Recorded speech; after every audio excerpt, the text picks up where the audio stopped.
Salam, salam damai sejahtera bagi kita semua. Di video ini saya akan membuat kesimpulan dari pelajaran etika pastoral yang sudah saya pelajari selama 1 semester ini. Understanding ethics, juga ethical dilemma. Dalam kehidupan ini, kita dihadapkan dengan berbagai dilema dalam hidup ini. Namun, di balik dilema itu, pada akhirnya kita harus mengambil sebuah keputusan. Di suatu ketika ada sebuah situasi di mana seseorang mengendarai sebuah mobil yang berisikan 4 penumpang.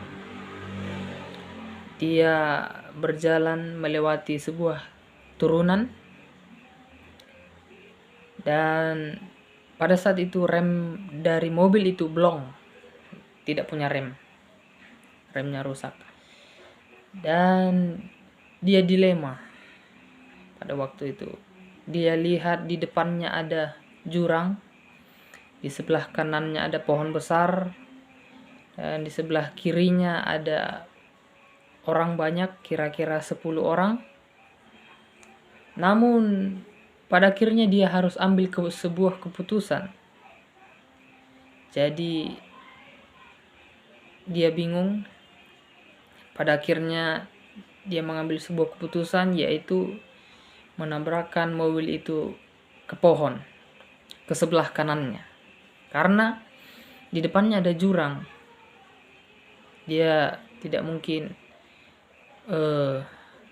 melewati jurang itu ataupun masuk ke jurang itu, ataupun dia tidak mungkin berbelok ke kiri karena ada orang kira-kira 10.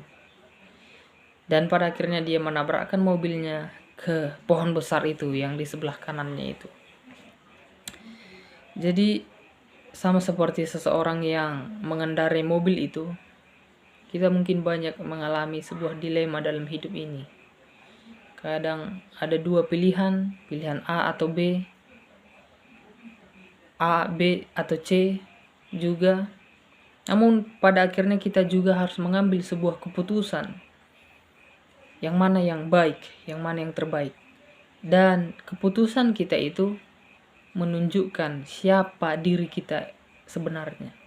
Keputusan yang kita buat menunjukkan jati diri kita.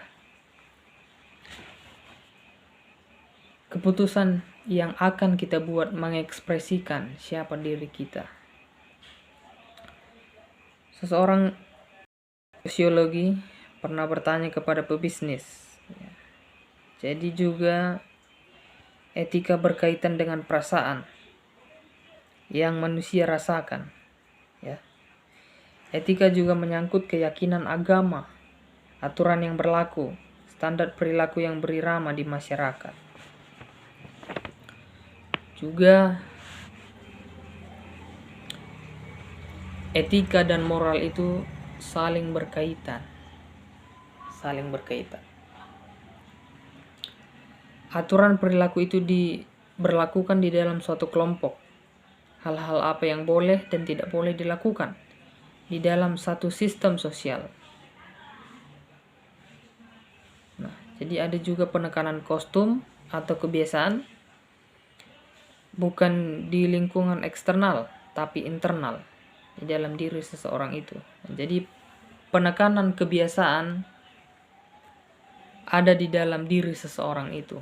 Penekanan kebiasaan itu. Jadi kebiasaan yang kita lakukan berasal dari dalam diri kita sendiri. Ya. Dan juga etika dalam mengajar. Kita harus memiliki komitmen bahwasanya kita ini benar-benar menyukai pekerjaan itu, benar-benar komitmen bahwasanya kita harus benar-benar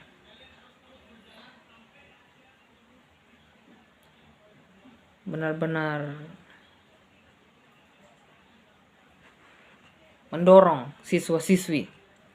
Ya, kita harus benar-benar komitmen kepada diri kita, bahwasanya kita harus memang benar-benar mendidik murid-murid kita.